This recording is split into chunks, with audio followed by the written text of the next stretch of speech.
This is my true story. My husband's mother walked into our bedroom and slapped me across the face so hard my head hit. She called me worthless trash. When my husband saw what happened, he said I probably deserved it. He took her side.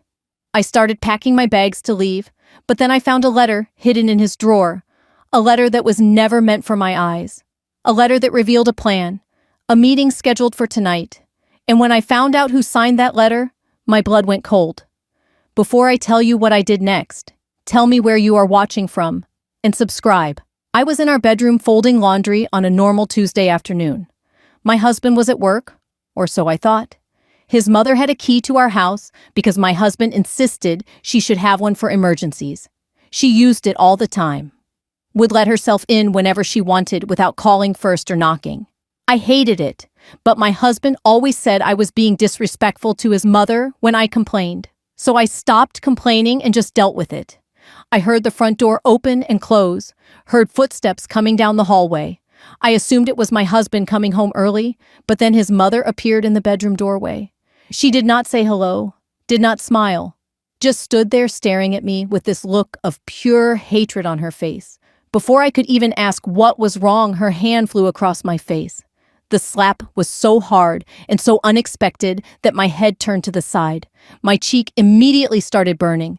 My ear was ringing. I stumbled backward and put my hand to my face in shock. She stepped toward me and called me worthless trash. Said I would never be good enough for her son. Said I was ruining his life.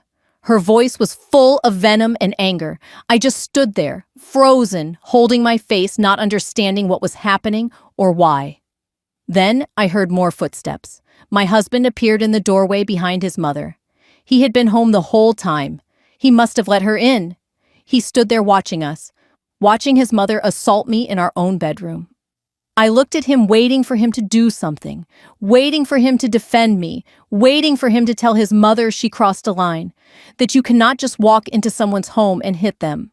But he did not do any of that. He just stood there looking at me with this blank expression. Then he shrugged. Actually, shrugged like this was no big deal. He said I probably deserved it. Those words hit me harder than the slap. My own husband, the man I married, the man who promised to love and protect me. He was taking his mother's side. He was saying I deserved to be hit. His mother smiled when he said that. Actually smiled like she won something. Like she proved a point. Then she turned and walked out of the room. I heard her heels clicking down the hallway, heard the front door open and close. She left, and my husband followed her, did not say another word to me, did not check if I was okay, did not apologize or explain, just walked out and left me standing there with a red handprint on my face. I stood in that bedroom for a long time just trying to process what happened. Trying to understand how my life got to this point, how I ended up married to a man who would let his mother assault me and then blame me for it. My face was throbbing, my cheek was swelling, but the physical pain was nothing compared to the emotional pain of his betrayal. I realized in that moment that I could not stay in this marriage anymore. This was not the first time his mother had been cruel to me. For 2 years, she had been making my life miserable. She criticized everything I did, the way I cooked, the way I cleaned, the way I dressed. She would come to our house and rearrange my kitchen cabinets without asking, would go through my closet and tell me my clothes were inappropriate, would make comments about my weight and my appearance.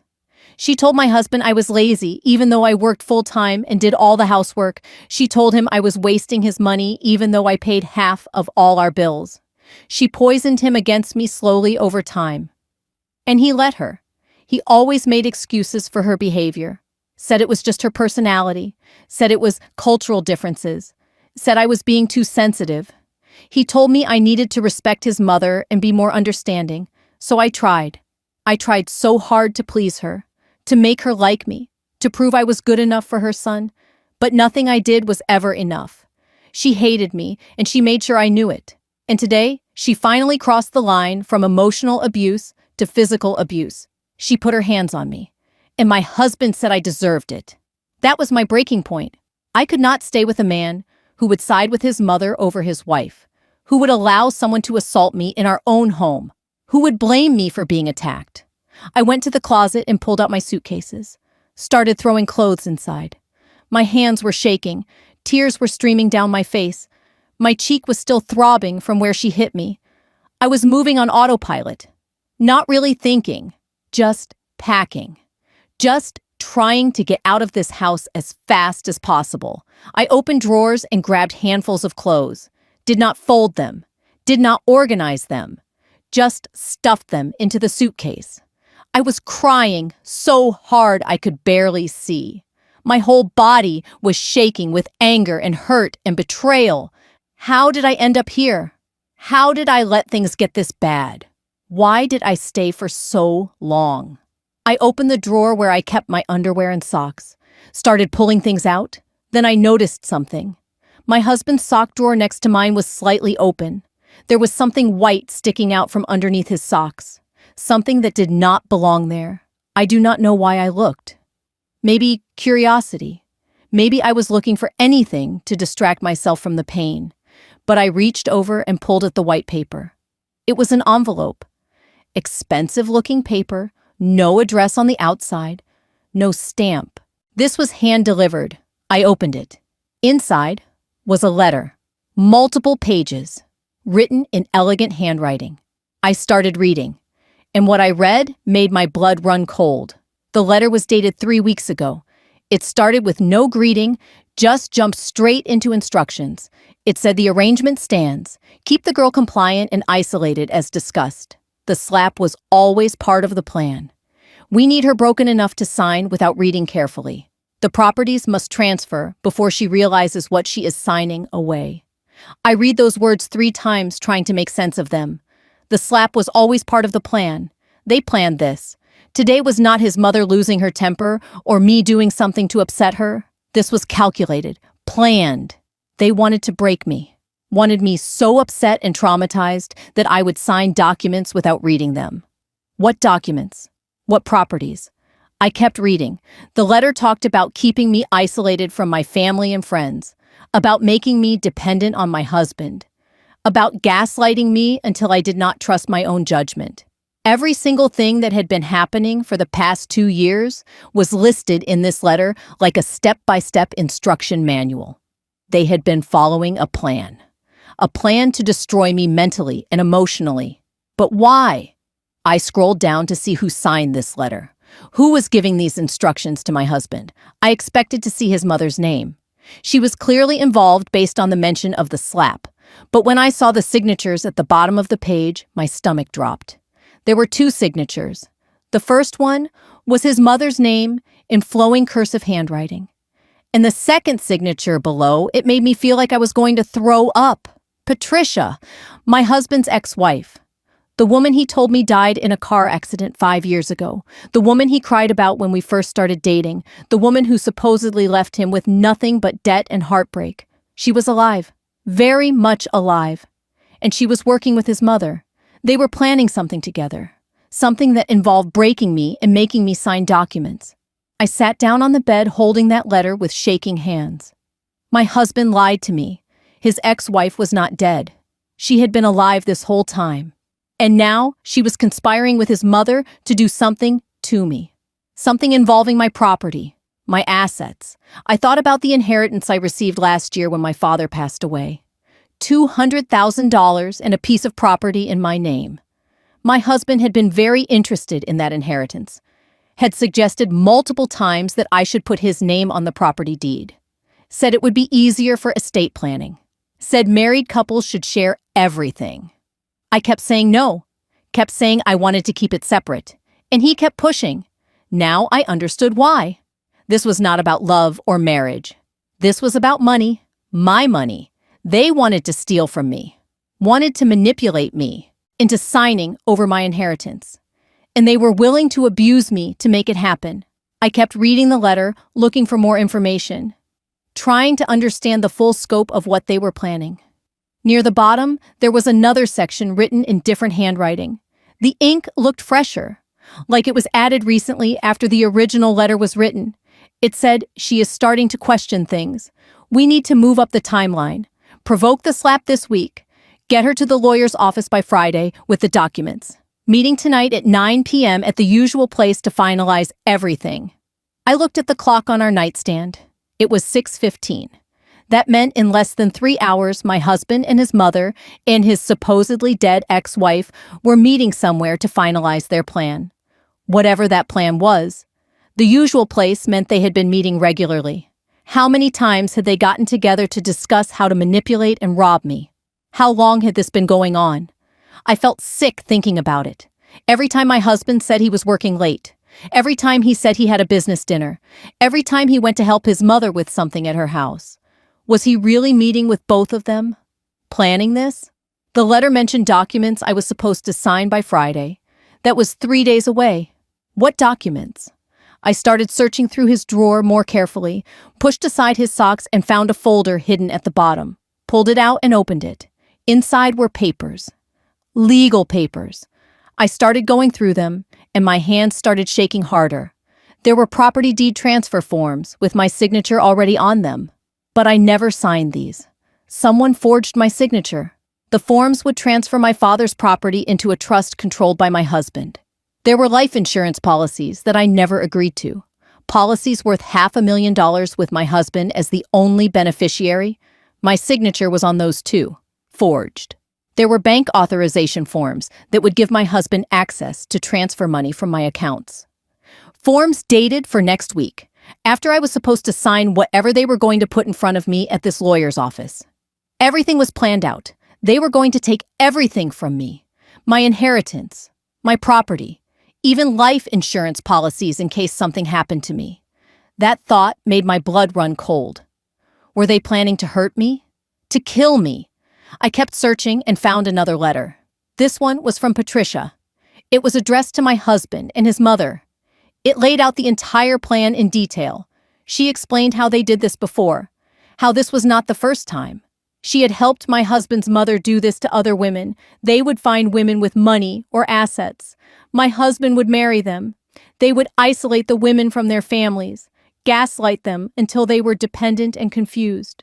Then they would get them to sign over everything before divorcing them and disappearing with the money. Patricia's letter explained exactly how they operated. She wrote about 2 other women before me, women my husband had married and then destroyed. The first woman was named Sarah. She had inherited money from her grandparents. My husband married her and spent 3 years breaking her down mentally.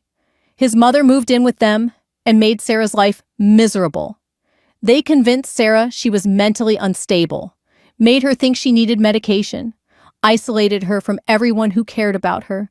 Then they got her to sign over her inheritance to pay for treatment she did not actually need. After they got the money, they divorced her, and she ended up with nothing. Sarah tried to fight it legally, but by then, the money was gone. Spent or hidden where she could not find it. The second woman was named Michelle. She owned a successful business. My husband married her and slowly convinced her that she was a terrible business owner, that she was making bad decisions. His mother would come to the business and criticize everything. They made Michelle doubt herself until she agreed to sell the business and put the money in a joint account with my husband. Then he cleaned out the account and filed for divorce. Michelle also tried to fight back, but they had covered their tracks too well.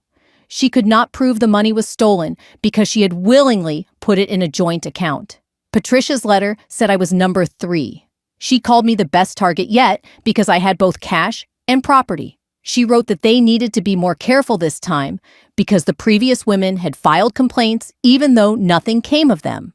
She said the slap was necessary to make me emotional and desperate to leave. That way, when they put documents in front of me at a lawyer's office and told me signing was the only way to get a quick divorce I would sign without reading carefully.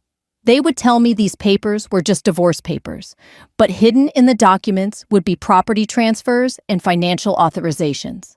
By the time I realized what I signed, it would be too late. Patricia also wrote about my husband's role in all of this. She called him the perfect actor, said he knew exactly how to play the loving husband while slowly destroying his wives mentally.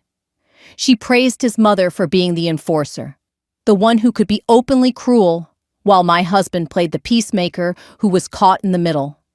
It was all an act, all of it, Every moment of my marriage was a lie, a performance designed to steal from me. I felt like I could not breathe. The man I loved, the man I trusted, the man I married. He was a con artist, a thief, and his mother and ex-wife were his partners in crime. They had done this before, successfully, to 2 other women. And now they were doing it to me. But they made one mistake. They did not know I would find this letter. They did not know I would discover their plan before Friday, before I signed anything, before they could take everything from me. I had 3 hours before their meeting, 3 hours to figure out what to do, 3 hours to decide if I was going to run or fight back. I stood there holding all those papers and letters, trying to think clearly. My first instinct was to run, pack my bags, and leave right now. Get as far away from these people as possible. But then I thought about Sarah and Michelle, the 2 women before me who tried to fight back and lost. They ran. They tried to handle it after the damage was done, after the money was gone, after they signed documents they did not understand. I had an advantage they did not have. I knew about the plan before it happened. I had evidence, letters, forged documents, proof of conspiracy and fraud. If I ran now, they would just move on to the next victim. Another woman would end up in my position, manipulated and robbed and destroyed. I could not let that happen. I needed to stop them, but I could not do this alone. I needed help. I pulled out my phone and looked through my contacts. My husband had spent 2 years isolating me from most of my friends and family. He always had excuses for why I should not visit my sister, why I should not go to girls' nights, why I should not attend family gatherings. He made me feel guilty for spending time with anyone but him and his mother. But there was one person I stayed in contact with, one person my husband could not completely cut off. My father's estate attorney. Her name was Margaret. She handled my father's will and the transfer of his property to me.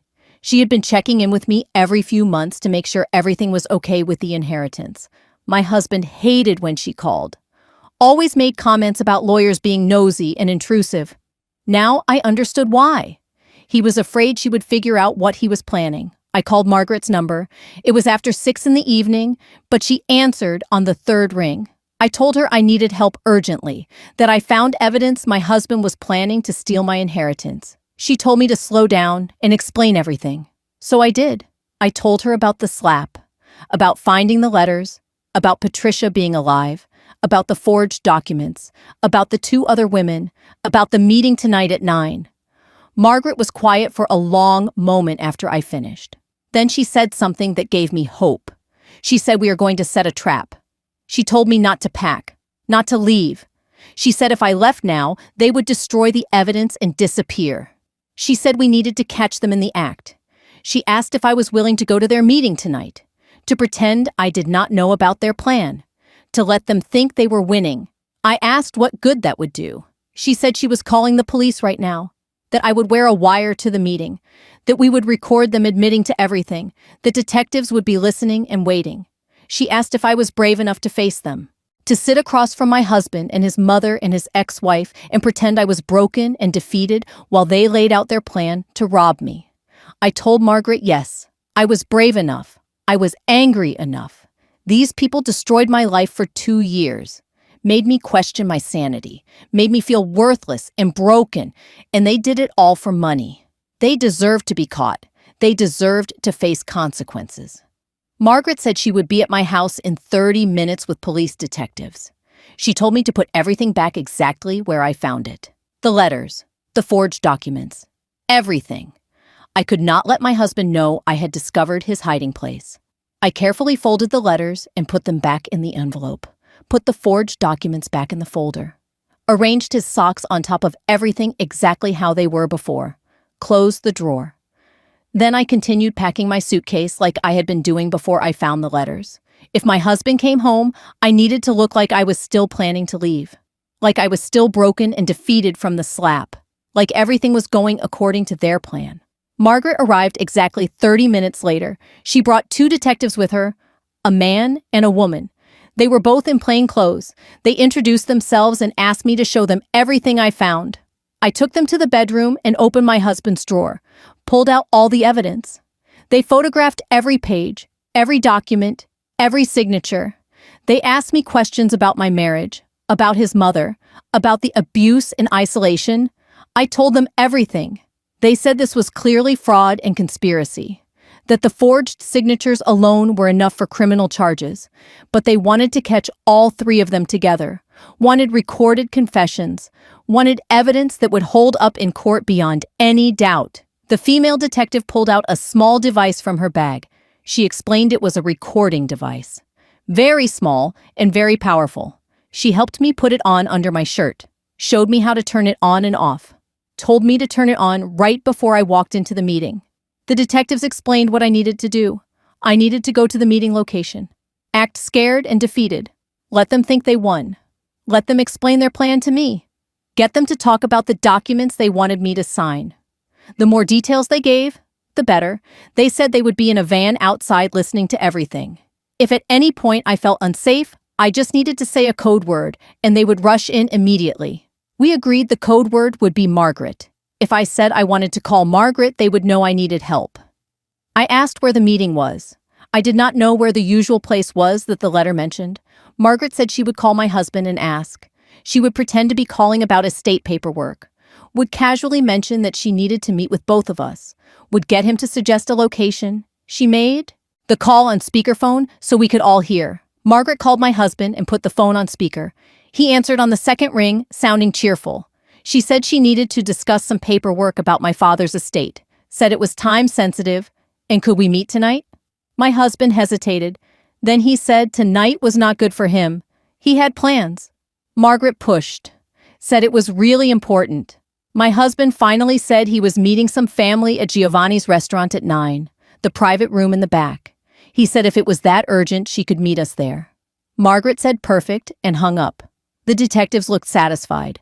They knew the location now. Giovanni's was an expensive Italian restaurant downtown, the kind of place with private rooms for business meetings.